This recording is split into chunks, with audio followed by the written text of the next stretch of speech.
নমস্কার, সুপ্রভাত নিউজ থেকে স্বাগত জানাই। আজকের এই ভিডিওটি দয়া করে পুরোটি দেখবেন। ভোট, খেলা, খুন, দাঙ্গা এসব খবরের মাঝে আপনি হয়তো আসল খবরটা খেয়ালই করেননি।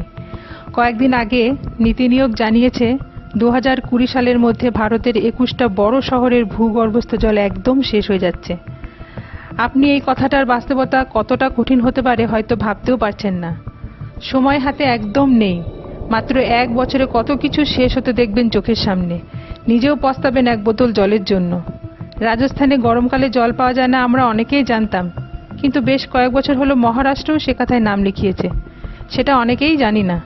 মহারাষ্ট্রে এমন কিছু এলাকা আছে যেখানে পানীয় জল আনতে ট্রেনে করে 14 কিলোমিটার যেতে হয়।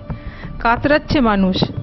এবছর সঙ্গে যোগ দিয়েছে চেন্নাই, বেঙ্গালুরু, দিল্লি, গুরুগ্রাম, আরও কয়েকটি শহর। চারিদিকে